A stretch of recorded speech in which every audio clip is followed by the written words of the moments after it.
bonjour, le thème d'un temps pour notre couple aujourd'hui sera la sexualité des couples en été. Je vous laisse écouter, puis vous pourrez prendre le temps d'échanger entre vous. Alors, plus d'un Français sur deux déclare faire plus souvent l'amour durant les vacances d'été que le reste de l'année. Si cette donnée est uniquement une statistique et ne permet pas d'établir de généralité, car la sexualité est propre à la psychologie de chacun, elle permet toutefois de nous interroger sur notre rapport à l'été. Soleil, température, vacances, est-ce le cocktail parfait pour faire monter notre libido? Attention aux idées reçues. Toutefois, le cadre des vacances et les congés d'été permettent de consacrer plus de temps au plaisir personnel et de se reconnecter à nous-mêmes. La diminution du stress peut aussi favoriser l'épanouissement de ce côté-là, mais il n'y a pas de règle.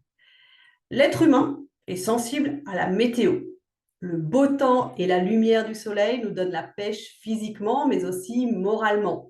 Les effets de l'été se ressentent sur notre libido, et ceci pour plusieurs raisons.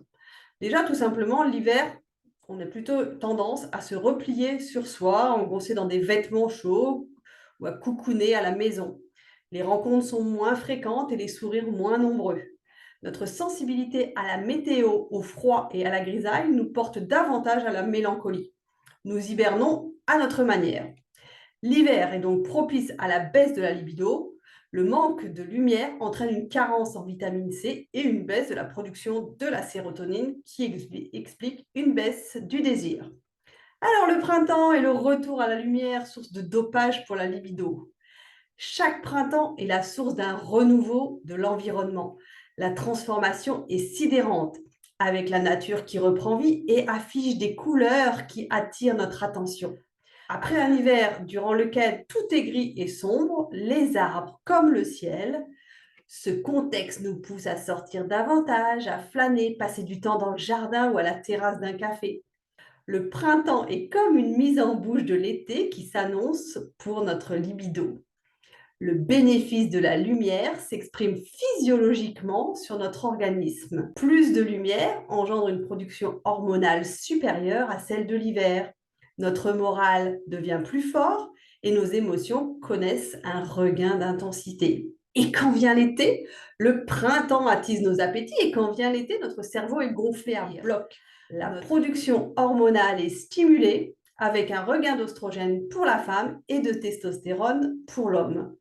Inconsciemment, nous sentons chez l'autre ce regain d'hormones. Par ailleurs, ils font côté avec la chaleur qui invite à porter des tenues plus légères et ajouter à cela un meilleur moral pour tous qui incite à sourire et à devenir plus avenant. Les stimulations visuelles de l'été pour booster la libido, les tenues qui rétrécissent, j'en parlais tout à l'heure, et les couches de vêtements qui diminuent laissent plus de peau apparaître et favorisent la libido. Les courbes de sondage attestent qu'on fait plus l'amour de mai à octobre que le reste de l'année.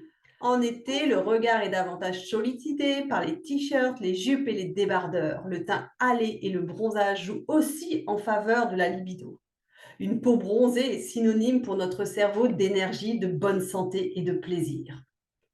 Il y a également les stimulations olfactives et le toucher qui agissent comme un aphrodisiaque. Le fait que la peau soit davantage découverte nous fait sentir l'odeur de la personne.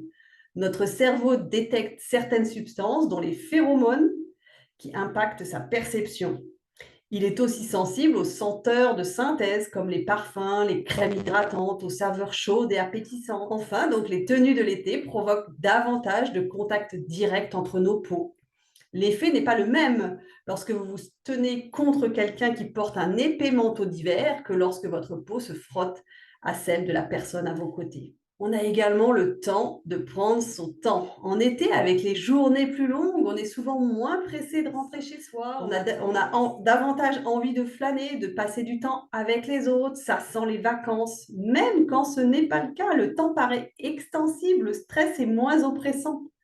Nos libidos fatigués renaissent avec l'idée de vacances, des envies de sieste crapuleuse, d'étreinte en pleine nature, de temps accordé à soi, à son corps et à son plaisir.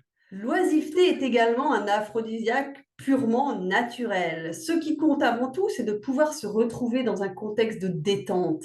Autrement dit, l'arrivée du solstice d'été ne suffit pas à favoriser les ébats si le couple est soumis quotidiennement à des tensions internes ou externes toujours plus fortes. Cela paraît trivial et évident, mais la première condition pour faire l'amour, c'est d'être ensemble physiquement. Or, le temps passé côte à côte chez de nombreux couples est réduit à très peu. Les vacances, d'hiver ou d'été, et l'oisiveté qu'elles impliquent sont donc souvent le meilleur des aphrodisiaques. Le temps d'une parenthèse enchantée, place au plaisir d'une baignade, à la caresse du soleil sur la peau, à la saine fatigue d'une randonnée en montagne. Des activités qui, parce qu'elles nous rendent disponibles à l'autre et à la jouissance, sont autant de préliminaires à nos ébats. Un couple qui, par la grâce d'un séjour estival, retrouve cette frénésie qu'il pensait avoir perdue, n'a aucune raison de s'inquiéter. Toutefois, les vacances peuvent aussi mettre en évidence des difficultés non imputables au stress du quotidien. Alors, parlons justement du surmenage. Est-ce que c'est un vrai problème et une fausse excuse? Si, en dépit de ce contexte favorable, le couple n'arrive pas à se reconnecter, il est confronté de manière assez brutale à la réalité. Il y a quelque chose de plus profond qui explique l'absence d'étreinte. Les obstacles invoqués au quotidien comme le surmenage sont peut-être des alibis. Attention néanmoins à ne pas tomber dans une obsession de la performance sous prétexte que nous sommes en vacances. Il n'y a pas de normalité en la matière. Les incantations à la jouissance, relayées par la presse notamment avant l'été, peuvent avoir pour effet de mettre beaucoup de pression sur les couples. Il en est finalement du sexe comme du reste. Avant tout, faisons comme il nous plaît. Les vacances donc brisent la routine et enjoignent à expérimenter. La libido souffre beaucoup des habitudes et du ronron de la vie quotidienne. Changer de cadre et de rythme de vie agit au contraire comme un aphrodisiaque. Les vacances vous invitent à découvrir de nouvelles saveurs, des nouvelles odeurs et des nouveaux lieux qui mettent en émoi la libido. C'est le moment de tenter de nouvelles expériences et de réactiver une vie sexuelle qui a pu diminuer durant l'hiver. Donc, c'est tout notre environnement qui s'éveille. Les humains ne sont pas les seuls êtres humains dont la libido est attisée à la saison chaude.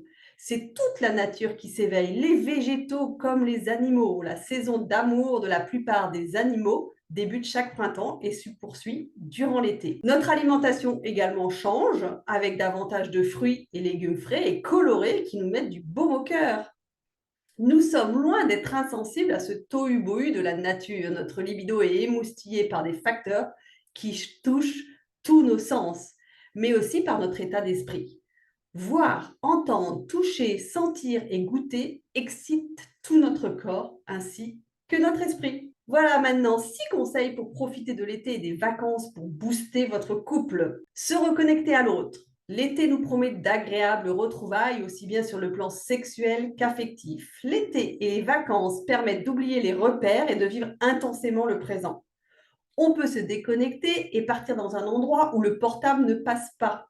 Ressourcement garanti pour le couple qui souhaite un véritable lâcher-prise. Les vacances d'été sont aussi propices au projet, à la nouveauté. Elles aident souvent à oublier le stress et les angoisses de l'année. Elles permettent aussi un temps d'arrêt sur votre couple. Juste un arrêt sur image, sur votre manière de fonctionner à tous les deux. Profitez de ce temps pour garder un peu de mystère l'un pour l'autre et développer votre séduction. Deuxième conseil, osez changer les habitudes. Si vous profitiez de l'été pour changer les règles du jeu, être un peu déstabilisé, mais du piment dans la relation. En effet, ce qui sort de l'ordinaire stimule la libido. Il faut seulement oser. Pour cela, essayez de remettre du jeu dans votre sexualité. On a besoin de joie, de relâcher les tensions. L'été est une excellente saison pour cela. Si le désir s'est absenté un court instant, pas de panique. Une des solutions est d'en parler et de dédramatiser. On se fait confiance, on en profite pour se lire des poèmes érotiques, on reste créatif avant tout. Certains couples pensent que l'amour ne se fait qu'au lit et la nuit. Quel dommage! La nature nous invite à nous rencontrer dans des lieux insolites qui stimulent notre curiosité amoureuse. Stimuler votre libido demande de redoubler de créativité. Quel que soit votre âge, tout est permis. Troisième conseil, bien évidemment, passer du temps à deux. Si vous avez des enfants, n'oubliez pas que vous n'êtes pas que des parents. Votre couple a le droit de s'octroyer un moment de répit, une parenthèse enchantée sans les enfants, juste un moment rien qu'à vous deux. Bien sûr que vous aimez vos enfants, mais vous aimez aussi votre couple. Ce n'est pas une question de choix, c'est juste une priorité pour l'été. Alors comment faire? Si vous le pouvez, confiez quelques jours les enfants aux grands-parents ou à des amis. Cela vous laissera le temps de vous retrouver en couple et de savourer de vrais et beaux moments de complicité. Quatrième conseil, développez vos sens. D'abord, ralentir le mouvement. Observez ce qui se passe en soi. Avec l'été, on est plus attentif à son corps et plus attentif à celui de son conjoint. Et si vous faisiez le plein de contacts physiques et développiez le plaisir des sens en couple, osez faire vivre la sensualité en couple, caresser le partenaire ou lui faire un massage. C'est un mode de communication non verbale qui peut conduire à l'érotisme. Il permet de resserrer les liens, d'explorer le corps de l'être aimé et d'en découvrir les zones douloureuses ou émotionnelles. Faire une sieste, voilà un plaisir simple. À chaque couple, sa fantaisie. Offrez-vous des balades où tout est permis. Nos échanges sensuels sont trop souvent étouffés par la routine. Cinquième conseil, prendre le temps de se redécouvrir. Mais tout n'est pas sexe dans la vie. Si vous preniez aussi le temps en ce début d'été de vous rapprocher, de parler de vos projets, de vos désirs, de vos besoins, effectuez cet exercice. Imaginez que vous vous rencontrez pour la première fois au bord de la plage. Oubliez votre relation. Et là, sur cette plage, vous redécouvrez votre partenaire. Parlez-vous du bonheur de la rencontre, du lâcher-prise, de ce moment intense où vous êtes présents l'un à l'autre. Prendre le temps d'avoir envie, prendre le temps du toucher et laisser monter le désir et le plaisir. Cela promet un été torride. Nos corps décomplexés vont se rapprocher. Et le sixième conseil, essayez de lâcher prise. En faisant danser nos corps sur des musiques endiablées, détendues et ouvertes, on optimisera notre potentiel amoureux. Tous les fantasmes seront permis. On cassera la routine et on instaurera des jeux coquins à chacun le sien. Le soleil, toujours lui, nous invitera à la danse du couple, au rapprochement des corps. La température augmentera avec le désir, le soleil agira comme un antidéprime sur notre organisme. On renouera grâce au soleil, bien sûr, avec la confiance et la séduction. Voilà, pour ma partie, c'est fini. À vous d'échanger maintenant, de prendre le temps de commenter ce que vous avez entendu en donnant à tour de rôle votre point de vue et en écoutant bien évidemment celui de l'autre. C'était un temps pour notre couple avec Sophie Caldier, thérapeute de couple, psychologue clinicienne et sexothérapeute. Je vous souhaite une belle journée et je vous dis à bientôt pour de nouveaux sujets.